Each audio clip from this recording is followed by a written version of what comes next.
조그만 시골 마을이 있었습니다. 서로 오손도손 잘 살고 있었어요. 그런데 한 할아버지가 월요일마다 10,000원짜리를 한 장 봉투에 넣어서 주민들 집 문 앞에 한 봉투씩 넣어두기 시작했습니다. 처음에는 좋은 마음에서 시작했어요. 신세를 졌으니까 이 신세를 갚아야겠다, 그 마음이 있었습니다.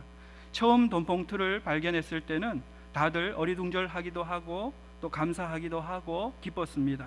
하지만 이것이 일주일, 2주일, 또 한 달, 2달 반복이 되니까 이 돈 봉투가 놓이는 것이 당연한 것이 되어버린 겁니다.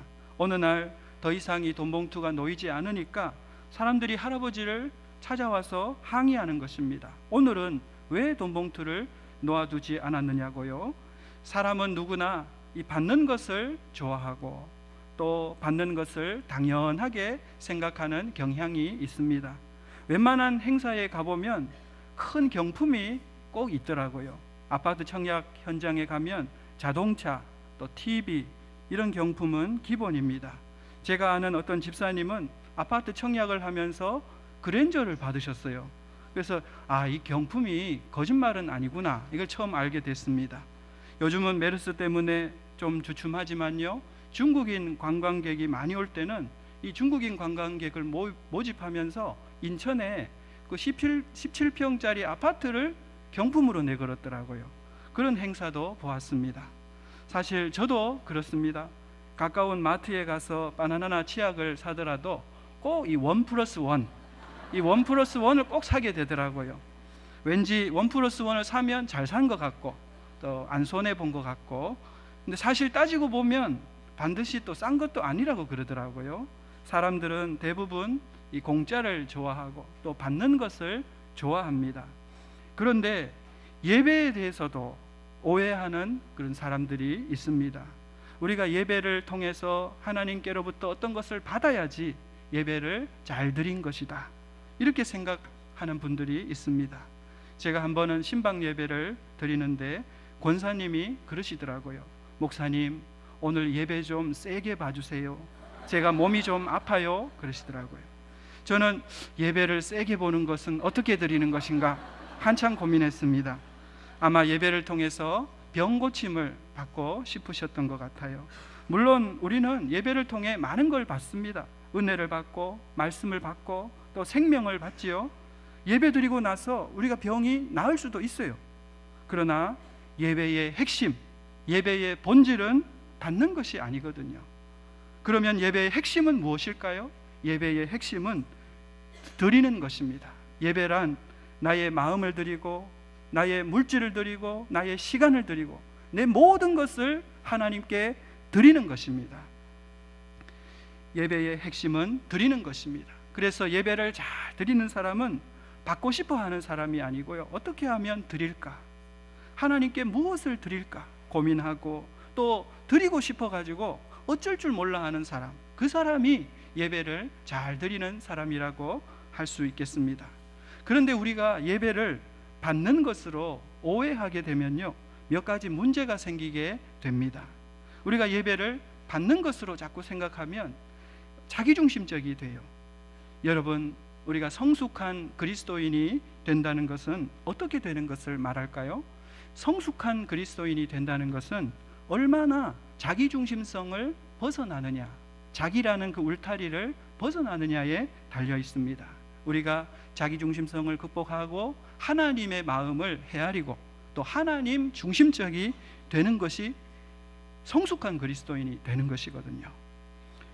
어린아이를 한번 생각해 볼까요? 어린아이는 자기밖에 몰라요. 엄마가 밥을 먹었는지 안 먹었는지, 엄마가 몸이 아픈지 안 아픈지 신경도 쓰지 않습니다. 오로지 내 몫을 챙기고 내 소유를 빼앗기지 않는 것이 중요하거든요. 그런데 우리가 예배를 통해서 무언가를 자꾸 받으려고 하면 이런 자기중심적인 신앙, 어린아이의 신앙에서 벗어날 수 없게 되는 것입니다. 그래서 예배를 받는 것으로 오해할 때 자기중심적이 되는 것입니다. 둘째로, 우리가 예배를 받는 것으로 오해하게 되면요, 어떤 문제가 생기느냐, 만족감이 없게 됩니다. 물론 우리가 예배를 통해서 병 고침을 구하고 또 받을 수도 있습니다. 야고보서 5장 16절에서도 그러셨죠. 너희 죄를 서로 고백하며 병이 낫기를 서로 기도하라 하셨어요.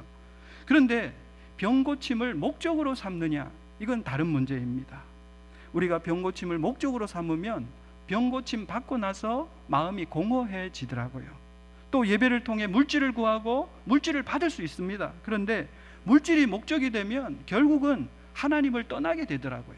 우리가 두 주인을 섬길 수 없거든요.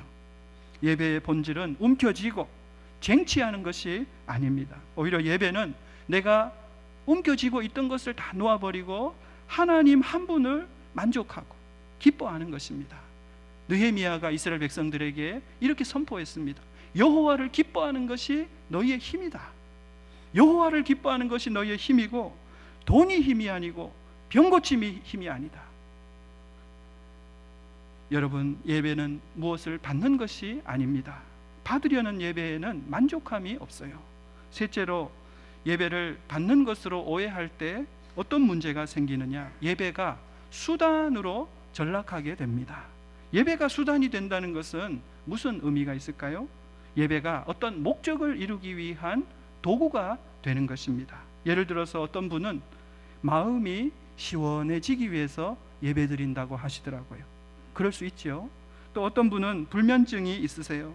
밤에 한숨도 못 주무신대요. 그런데 예배당에만 오면, 설교 말씀만 들으면 잠이 잘 오시는 겁니다. 그래서 감사하다고 하시더라고요. 정말 감사한 일입니다. 그러나 이런 생각들은 예배의 바른 동기는 아닙니다. 예배는 그 자체가 목적이거든요. 어떤 목사님이 이런 중요한 말을 하셨습니다. 예배는 목적지로 가는 버스가 아니고 목적지 그 자체이다. 우리가 예배를 잘 드리고 있으면요, 이미 목적지에 도착한 것입니다. 하나님께서 우리를 창조하신 목적이 예배거든요. 하나님이 우리를 죄 가운데서 구원하신 목적이 예배거든요.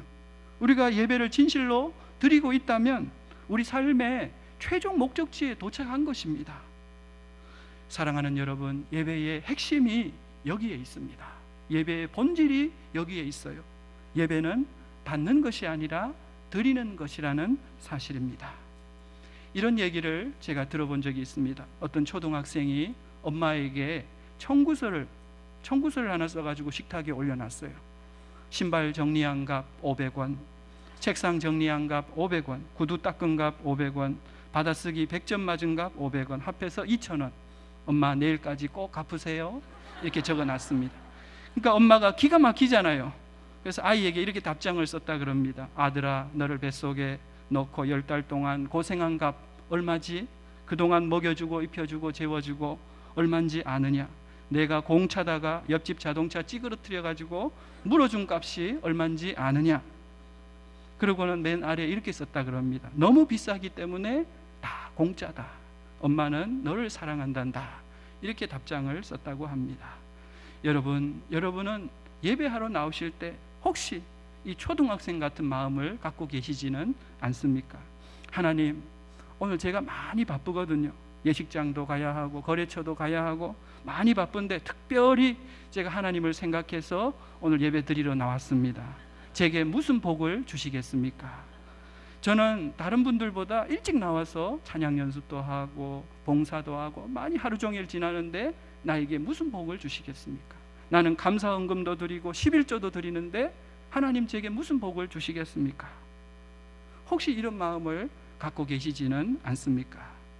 사랑하는 여러분, 받으려는 예배는 진정한 예배가 아닙니다. 그러면 우리가 어떻게 이 받는 예배에서 드리는 예배로 나아갈 수 있을까요? 오늘 하나님께서 우리에게 주신 말씀은 레위기의 첫 부분입니다. 하나님께서 이스라엘 백성들을 출애굽시키셨잖아요. 그리고 시내 광야로 인도하시고 이곳에서 이스라엘 백성들과 언약을 맺으셨습니다. 출애굽기 19장 5절 6절을 제가 한번 읽어보겠습니다. 세계가 다 내게 속하였나니 너희가 내 말을 잘 듣고 내 언약을 지키면 너희는 열국 중에서 내 소유가 되겠고 너희가 내게 대하여 제사장 나라가 되며 거룩한 백성이 되리라. 이것은 하나님의 비전이었거든요. 제사장 나라, 거룩한 백성, 이것이 이스라엘 백성을 향한 하나님의 비전이었습니다. 그런데 이 비전을 이루시기 위해서 하나님께서 성막을, 회막을 세우게 하시고요, 이 회막에서 모세를 부르셨어요. 그리고 모세에게 두 가지 말씀을 하셨습니다. 하나는 회막 안에서, 오늘날로 말하면 이 교회 안에서 어떻게 하나님을 예배할 것인가, 또 하나는 이 회막 밖에서, 오늘날로 말하면 세상에서 어떻게 거룩하게 살아갈 수 있을 것인가, 이것이죠. 이 두 가지가 바로 레위기의 내용이라고 보시면 되겠습니다. 그래서 레위기를 우리가 복잡하지만 간단하게 요약하면 예배와 삶, 이렇게 요약할 수 있습니다. 하나님을 어떻게 예배할 것인가, 예배 드린 성도가 세상에서 어떻게 거룩하게 살아갈 것인가, 이것입니다. 특히 오늘 본문에 예배의 핵심이 잘 드러나고 있습니다. 오늘 본문을 보시면 짧지만 가장 많이 나오는 단어가 있더라고요. 무엇일까요? 드리다는 동사입니다. 2절을 보시면 두 번 나오지요. 예물을 드리려거든, 예물을 드릴지니라. 또 3절을 보시면 한 번 나옵니다. 여호와 앞에 기쁘게 받으시도록 드릴지니라. 이 짧은 4절의 말씀 중에 3번이나 이 드리다는 동사가 나옵니다. 근데 우리가 레위기를 전체적으로 보면요, 제가 한번 헤아려 보니까 100번 이상 나오더라고요. 한 114번까지는 세웠거든요. 그러니까 무려 100번 이상이나 드리다는 말이 나옵니다. 우리가 여기서 다시 한번 발견하게 되는 것은 뭐냐면요, 예배는 받는 것이 아니고 드리는 것이라는 것입니다. 예배란 드리는 것입니다. 우리가 잘 드리면 여호와께서 기쁘게 받으시는 것이 바로 예배라는 것입니다. 그러면 우리가 어떻게 하면 예배를 잘 드릴 수 있을까요? 어떻게 하면 하나님이 기쁘게 받으시도록 예배를 드릴 수가 있을까요? 첫째로 감사한 마음으로 우리가 예배를 드려야 하겠습니다. 그러니까 우리의 마음에 감사가 있어야 돼요. 오늘 말씀 1절과 2절을 우리 다시 한번 한 목소리로 읽겠습니다. 시작. 여호와께서 회막에서 모세를 부르시고 그에게 말씀하여 이르시되 이스라엘 자손에게 말하여 이르라. 너희 중에 누구든지 여호와께 예물을 드리려거든 가축 중에서 소나 양으로 예물을 드릴지니라. 아멘. 여기서 너희 중에 누구든지 하는 말이 나옵니다. 너희 중에 누구든지. 여기서 너희는 누구를 가리킬까요? 여기서 너희는 출애굽한 이스라엘 백성을 말합니다. 애굽에서 노예로 비참한 삶을 살았잖아요.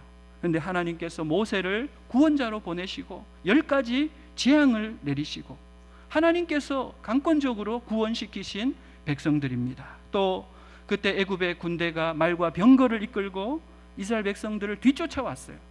이스라엘 백성 앞에는 홍해가 가로놓여 있었잖아요. 그런데 하나님께서 홍해를 갈라주셨어요. 그래서 구원시켜 주셨거든요. 그러니까 정말 이스라엘 백성들은 드라마 같은 그런 감동적인 구원을 받은 백성들입니다. 그러므로 다른 누구는 몰라도 이스라엘 백성들은 하나님께 예배 드릴 때 냉랭해서는 안 된다는 것입니다. 너희 중에 누구든지, 이 말은 너희는 그래서는 안 된다는 것입니다. 왜요? 애굽에서 해방받았잖아요. 홍해가 갈라지는 체험을 했잖아요. 죽을 영혼들이 살아났잖아요. 너희들은 그래서는 안 된다. 냉랭하게 눈치 보면서 의무감에서 그렇게 예배를 드려서는 안 된다는 것입니다. 그러면 어떻게 해야 하느냐? 감사가 있어야 한다는 것이죠. 감격이 있어야 된다는 것입니다. 우리가 어떻게 받는 예배에서 드리는 예배로 나아갈 수 있을까요? 감사와 감격이 우리 안에 살아 있어야 됩니다. 구원의 은혜가 우리 안에 살아 있어야 돼요. 그때 드리는 예배로 나아갈 수 있는 것입니다. 어떤 여자 집사님이 계셨습니다. 남편이 일찍 돌아가시고 아이가 5인데 참 어렵게 사셨어요. 파출부 일을 하셨는데요. 근데 주일이면 꼭 헌금을 하시는 거예요. 한 주일도 빠짐없이 헌금하시는데 객관적으로 보면 큰 액수가 아니지만 이분 사정을 우리가 알고 보면 아, 이렇게 헌금하셔도 되나? 이럴 정도로 힘에 지나도록 헌금을 하시는 겁니다. 이것을 일반 성도님들이 알 수는 없죠. 알 수는 없는데 한 장로님이 이걸 아시고 너무 걱정이 되니까 이 걱정의 말씀을 하셨다고 합니다. 집사님, 생활도 쉽지 않을 텐데 매주 헌금하시는 것이 정말 감사하지만 또 걱정도 됩니다. 얼마나 힘드시겠어요. 다음 주부터는 집사님 몫의 그 헌금을 제가 더 할 테니까 집사님은 무리하지 마세요. 그랬더니까 이 집사님이 정색을 하시면서 말씀하시는 거예요. 왜 저에게 매주일 하나님께 감사하는 마음, 또 드리는 그 기쁨을 빼앗으려고 하세요? 하나님께 드리는 것이 얼마나 기쁜지 몰라요. 제발 하나님께 드리는 기쁨을 빼앗지 마세요. 이렇게 말했다고 합니다. 이 말을 듣고 그 장로님이 너무너무 부끄러웠다는 거예요. 집사님은 그동안 비록 작은 액수를 헌금하긴 했지만 의무감에서 억지로 헌금하신 것이 아니고 감사하는 마음으로, 기쁨으로 헌금을 하고 계셨던 것입니다. 사랑하는 여러분, 하나님은 돈이 부족하실까요? 하나님은 재물이 부족하실까요? 아니거든요. 하나님은 우리 마음을 원하시는 것입니다. 우리 마음을 기뻐 받으시는 분이시거든요. 저와 여러분 모두 마음에 하나님의 은혜에 대한 감사와 감격이 살아있기를 축원합니다. 그래서 받는 예배에서 드리는 예배로 나아갈 수 있기를 축원합니다. 둘째로, 우리가 받는 예배에서 드리는 예배로 나아가기 위해서는요, 우리의 정성이 있어야 돼요. 정성껏 드려야 하겠습니다. 우리가 레위기 1장을 계속 읽어보면요, 하나님의 배려가 나옵니다. 하나님은 누구나 다, 부자든 가난한 사람이든 누구나 다 소를 바치라고 하지 않으셨어요. 소가 부담스러울 수 있거든요. 오늘날도 소 한 마리면 500kg짜리 정도 되면요, 한 500만 원은 최소로 한다고 합니다. 아무나 그렇게 바칠 수 없잖아요. 그래서 10절을 보면 양이나 염소를 바쳐도 된다고 하셨고, 또 14절을 보면요, 산비둘기나 집비둘기 새끼를 바쳐도 된다고 하셨습니다. 그러나 하나님께서 원하시는 것이 있어요. 그것은 흠 없는 것으로 드리라는 것입니다. 오늘 말씀 3절을, 우리 3절 말씀을 함께 읽겠습니다. 시작.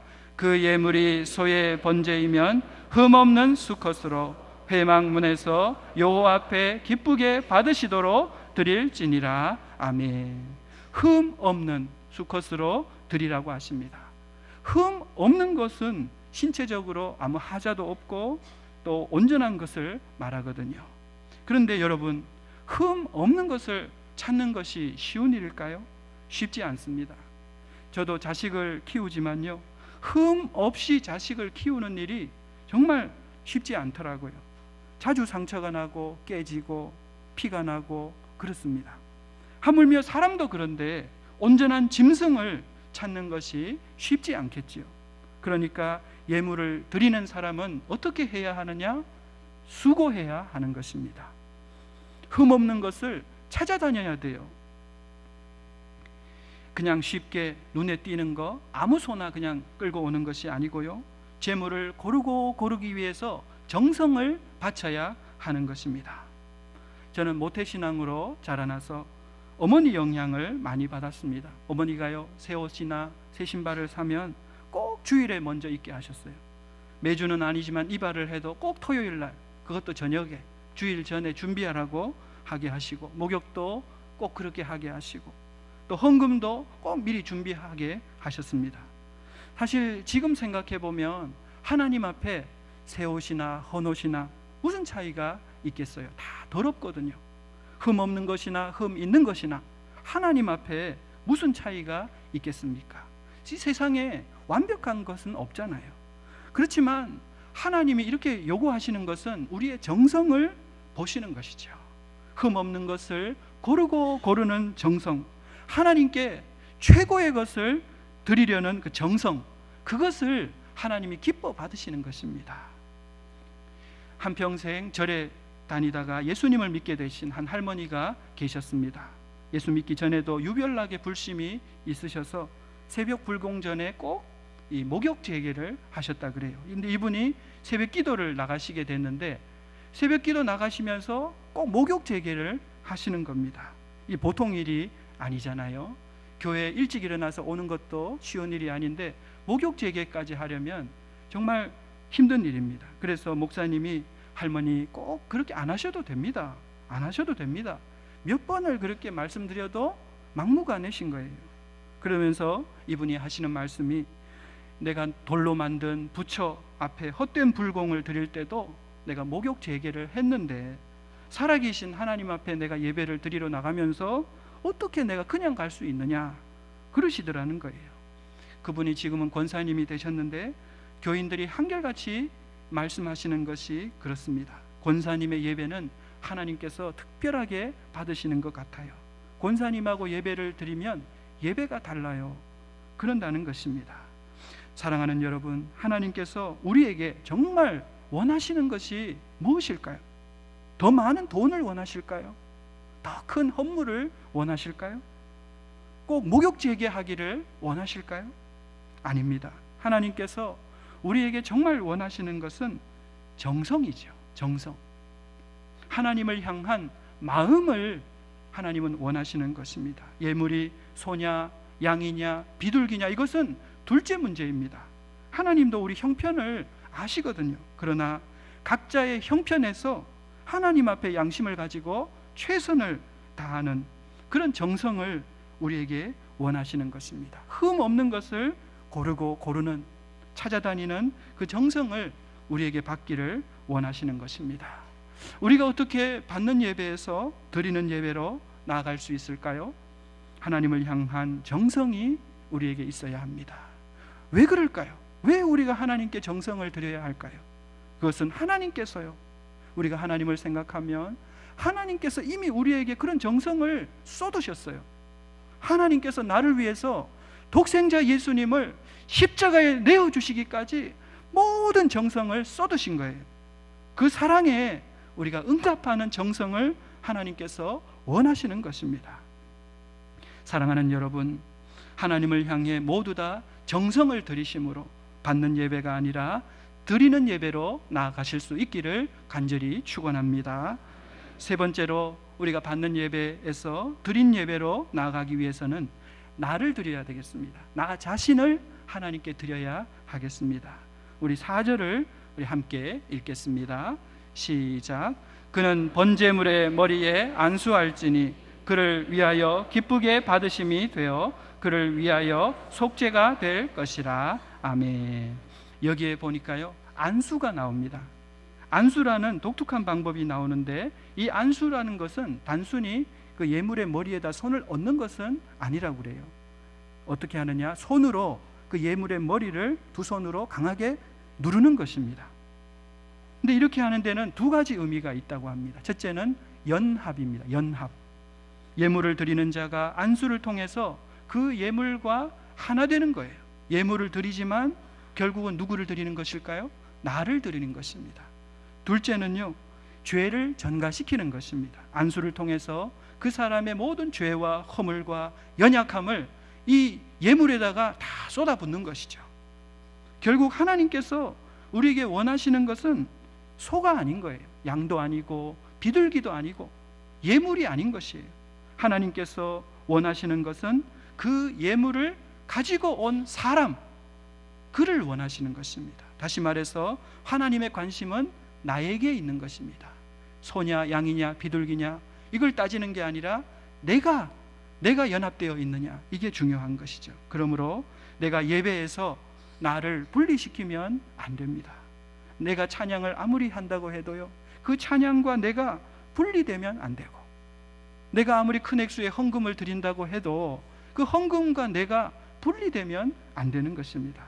나와 분리된 찬양은 공허한 외침이고 나와 분리된 헌금은 의미 없는 그런 적선에 불과한 것입니다. 하나님은 나를 받기 원하시거든요. 나를. 인디안 부락에서 선교하시는 한 선교사님이 계셨습니다. 어느 날 이 인디안 추장이 예수님을 영접하고 구원받았어요. 근데 선교사님이 이 추장을 잘 훈련시켜야겠다, 이 마음이 있었어요. 근데 이 추장이 너무 감사하니까 하나님께 드리고 싶어가지고 선교사님께 사슴 가죽을 가지고 왔어요. 근데 선교사님은 이렇게 말씀하시는 거예요. 미안하지만 하나님은 이 사슴 가죽을 쓰실 수 없습니다.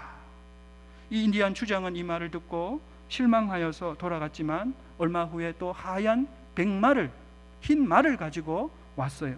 선교사님, 이것은 이 부락에서 나와 아주 중요한 몇 사람만 타는 말인데요, 내가 이걸 하나님께 드리기 원합니다. 그러니까 선교사님은 이번에도 하나님이 받지 않으십니다 그러는 거예요.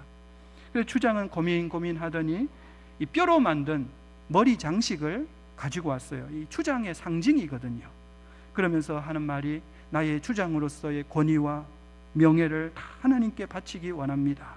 그러니까 또 거절하는 거예요. 그래서 주장은 낙심하면서 이렇게 말했다고 합니다. 그러면 제가 무엇을 바쳐야 될까요? 하나님, 제가 무엇을 바쳐야 하나님 기뻐하실까요? 이제는 나밖에 남지 않았어요. 나의 생명밖에 남지 않았어요. 그러니까 선교사님이 말씀하시는 거예요. 바로 그것입니다. 하나님은 주장 당신을 원하십니다.